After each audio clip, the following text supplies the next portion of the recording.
வணக்கம் அன்புறவுகளே, நான் உங்கள் மண்ணை கலையுருவி. ஆக்சுவலி ஈரான் வார் சம்மந்தமாக டெய்லி நிறைய அப்டேட்ஸ் நம்ம பார்த்துட்டு தான் இருக்கோம். நிறைய ஊடகங்களில் வெளிவந்துட்டு தான் இருக்குது. நாமளும் அப்பப்போ அதை பற்றின அப்டேட்ஸை ஒரு தொகுப்பாக பார்த்துட்டு தான் இருக்கோம். இன்றைக்கி நம்ம பார்க்குறது என்ன அப்படின்னா, ட்ரம்ப் எடுக்கக்கூடிய சைக்கோத்தனமான முடிவுகள், அவர் பேசக்கூடிய வார்த்தைகள், அவர் கொடுக்குற ட்விஸ்ட் அண்ட் டர்ன்ஸ், இதெல்லாம் ஒரு ஓவராலாக பார்க்கணுன்னா, இஸ்ரேல் சொல்லி கேட்டுச்சா, இல்லை இதுக்கு உள்ளே இருந்த ஒரு பகையா என்ன? 2 பேருக்கும் அது ஈரானை வளர விடக்கூடாதுன்னு நினச்சி 2 பேரும் சேர்ந்து அவங்கள ஃபஸ்ட் அட்டாக் பண்ணுறாங்க. அதுக்கு காரணம் சொல்கிறாங்க, அவங்க அணு ஆயுதங்கள் வச்சுருக்கக்கூடாது அப்படின்னு.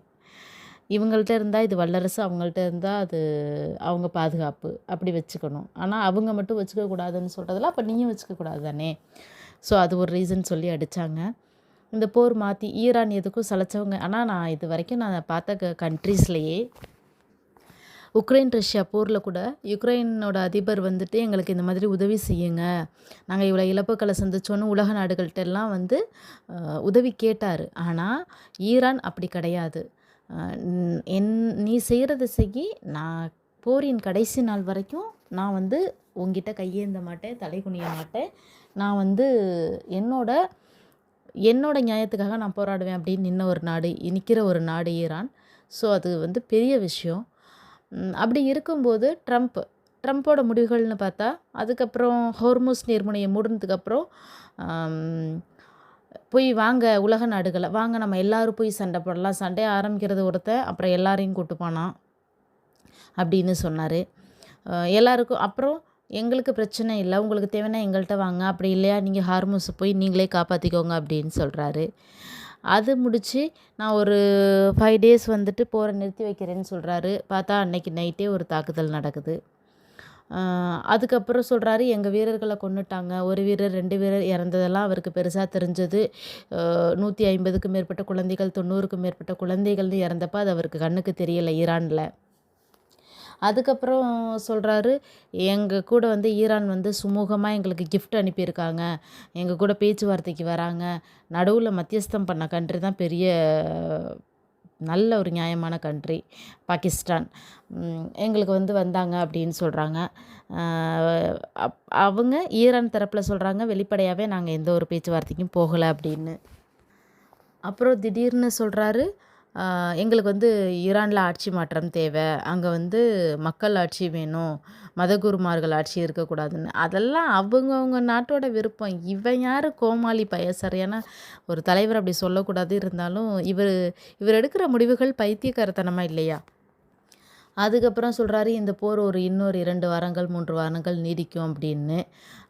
நான் போரை முடிச்சு வைக்க போகிறேங்கிறாரு, போரை தொடர போகிறேங்கிறாரு, ஈரானை அழிச்சிட்டோங்கிறாரு, அவங்க தோத்துட்டாங்கங்கிறாரு, நாங்கள் ஜெயிச்சிட்டோம் அப்படின்னு. என்ன தான் அவர் மைண்டில் இருக்குன்னே தெரில. ஆனால் ஒரே ஒரு விஷயம், தான் சொந்த நாட்டுக்குள்ளேயே மக்கள் அவருக்கு எதிராகவே போராட ஆரம்பிச்சிட்டாங்க. அந்த மக்கள் சொல்கிறாங்க, ஈரான் அழகான ஒரு அறிக்கையை கொடுத்துருந்தாங்க, வலிமிக்க அறிக்கையாக இருந்தாலும், அமெரிக்காவோட மக்கள் எங்களுக்கு எதிரிகள் கிடையாது, அங்கே இருக்க அந்த ட்ரம்ப்பை தான் குறி வச்சு அவங்க சொல்கிறாங்க. எவ்வளோ அழகான ஒரு வலிமிகுந்த ஸ்டேட்மெண்ட் இல்லையா? அந்த மக்களை நாங்கள் எதிரியாக பார்க்கல அப்படின்னு. ஒருவேளை அமெரிக்காவுக்கு உதவி செஞ்சதால் கல்ஃப் நாடுகள் மேலே ஈரான் தாக்குதல் நடத்திட்டுருக்கு. இவங்களோட எண்ணெய் வளங்களை அவங்க அழிக்கிறதும், அவங்கள இவங்க அழிக்கிறதுன்னு மாறி மாறி தாக்குதல்கள் நடந்துகிட்ருக்கு. அது போக இப்போது அந்த B1 அப்படிங்கிற சொல்லப்படுற ஈரானோட அதெல்லாம் எவ்வளோ பெரிய பாவம். அந்த நம்ம பாவ கணக்கில் தான் சேர்க்கணும். பொறியியலாளர்களோட உச்சகட்ட அறிவை பயன்படுத்தி ஒரு பிரம்மாண்டமாக அவங்களோட போக்குவரத்துக்காக கட்டிகிட்டு இருந்த ஒரு விஷயத்தை அழித்து, அவங்களோட பொருளாதாரத்தை தரைமட்டமாக்கி, இது வரைக்கான சேமிப்பை தரைமட்டமாக்கி, அவங்களோட நம்பிக்கையை தரைமட்டமாக்கி, அவங்க கிட்டத்தட்ட ஒரு 8 பேர் இறந்துட்டாங்க, 9 பேர் காயமடைஞ்சிட்டாங்க. இவ்வளோ இழப்புகளை கொடுக்குற அமெரிக்காவுக்கு என்ன வேணும் அப்படிங்கிறது தெரியலை. அதற்கு பதிலாக நீ என்ன அழிச்சியா, நான் முக்கியமான வளைகுடா பகுதிகளில் உள்ள முக்கியமான 8 பாலங்களை நான் தாக்க போகிறேன் அப்படின்னு சொல்லி ஈரானும் சொல்கிறாங்க. நமக்கு இது தோணலாம், இவங்க பண்ணுறாங்க அவங்களும் பண்ணுறாங்க பாவம் தானேன்னா அவங்க சைட்லேருந்து யோசிக்கும்போது தெரியும். ஆனால் உலகத்தில் இதுதான் எல்லா கண்ட்ரீஸ்க்கும் நிலைமை போல். ஒரு கண்ட்ரியும் இன்னொரு கண்ட்ரியும் மோதிக்கிறாங்க அப்படின்னா அவங்க அவங்க 2 பேருக்குள்ள எவ்வளோ பெரிய அழிவுகள் வந்தாலும் எல்லாரும் வாய மூடிட்டு இருக்காங்க. ஒரு சிலர் மட்டும் தான் வந்துட்டு அதுக்கு ஆதரவாவும், அ அந்த தாக்கப்படுற நாடுகளுக்கு உறுதுணையாவும் பேசுறாங்க. மத்த எல்லாரும் வேடிக்கை பார்த்துட்டு இருக்கீங்களே! அப்ப அவங்க நாட்ல அது நடந்தாலும் அப்படிதானே நடக்கும். ஆனா, இப்போ பெரும்பாலான நாடுகள் அமெரிக்காவ ஓரங்கட்டிட்டு ஈரானுக்கு ஆதரவா ஏன்னா ஹோர்முஸ் நீர்மணி ரொம்ப முக்கியமான ஒரு போக்குவரத்து பங்கு வகிக்கிறதால, இப்ப 40க்கும் மேற்பட்ட நாடுகள் ஈரானோட பேச ஆரம்பிச்சிருக்காங்க. ஆனா, அ ஒரு நெகிழ்வான விஷயத்த மட்டும் ஈரான் தரப்புலேருந்து சொல்லியிருக்காங்க. அது வந்து உண்மையிலேயுமே நம்ம இந்தியர் அப்படிங்கிறதுக்கு பெருமைப்படணுங்க. எங்களுக்கு அ நாங்க வந்து எங்கள தாக்குறவங்கள மட்டும் தான் நாங்க பதிலுக்கு தாக்குறோமே தவிர, இந்தியாங்கிறது வந்து அன்பு நிறைந்த நாடு. அந்த மக்கள் அன்பானவர்கள். அங்கு உள்ள தலைவர்கள் மிகவும் அ கண்ணியமானவர்கள். அவங்க எங்களோட பாதுகாப்பான கரங்கள்ல இருக்காங்க அப்படின்னு சொல்லி ஒரு அறிக்கையை வெளியிட்டிருக்காங்க. அதை கேட்கும்போதே எவ்வளோ சந்தோஷமா இருக்கு. அவங்களுக்கு நாம செஞ்ச உதவிக்கு கைமாறா, நாம அவங்களுக்கு டிப்ளமேட்டிக்கா இருந்ததுக்கான கைமாறா, அவங்களுக்கு ஆதரவா பேசியதற்கான கைமாறா அவங்க இந்த வார்த்தையை சொல்லியிருக்காங்க. நீங்க சேஃபான கரத்துல தான் ஹேண்ட்ல தான் இருக்கீங்க, பாதுகாப்பான கரங்கள்ல இருக்கீங்க. அதனால நீங்க கவலைப்பட வேண்டாம் அப்படின்னு சொல்லும்போது, எவ்வளோ பெரிய போர் நடக்குது.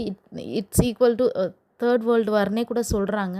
அதுதான் இப்ப டிப்பிக்கலா அந்த வார்த்தை தான் கரெக்ட்டா இருக்கும் அப்படின்னு. அந்த மாரி டைம்ல ஒரு ஒரு ஒருத்தர் சொல்றாரு, இந்தியா நினைச்சா போரை நிறுத்த முடியும்னு சொல்றாரு. ஒருத்தர் சொல்றாரு, நீங்க வந்து இவ்வளோ இழப்புகள சந்திச்சுட்டு இருக்க ஒரு நாட்டோட ஒரு அதிகாரி வந்து சொல்றாரு, நீங்க எங்களோட பாதுகாப்பான கரங்கள்ல இருக்கீங்கன்னு. அப்பன்னா அவங்க மனசுல நம்ம எப்படி ஒரு இடத்த பிடிச்சிருப்போம். கண்டிப்பா நம்ம இந்தியரா இருக்கிறதுக்கு பெருமைப்படணும். கண்டிப்பா இதே நிலைமையில நம்ம இந்திய நாடு தொடரணும். அந்த சேம் டைம் அமெரிக்காவில் நடக்கிற மாற்றங்களும் கொஞ்சம் பதற்றத்துக்கு உள்ளாகிற மாரி இருக்கு. ஏன்னா, படை தலைமை தளபதி, அதாவது தரைப்படை தலைமை தளபதிய வந்துட்டு இப்போ மாற்றம் பண்ணியிருக்காங்க. காரணம் அவர் டைரக்ட்டா அந்த சோல்ஜர்ஸை வந்து இன்வால்வ் பண்ண தயங்குனதாவும், அதனால அப்போ அவர் போர்ல தீவிரமா இருக்கதால தானே வந்துட்டு அவருக்கு சப்போர்ட்டான பெர்சன்ஸை மாற்றியிருப்பார் ட்ரம்ப் அவர்கள். ஸோ இதெல்லாம் கூடிய சீக்கிரம் நிற்கணும். எஸ்பெஷலி ஈரான் வந்து இதுலேருந்து மீண்டு வரணும். அவங்களுக்கு அந்த இறைவன் வந்து அவங்க முழு ஆன்ம பலத்தையும் கொடுக்கணும் அப்படின்னு சொல்லி கடவுள்கிட்ட நம்ம வேண்டிக்கலாம். கண்டிப்பாக அது சீக்கிரம் நடக்கும்.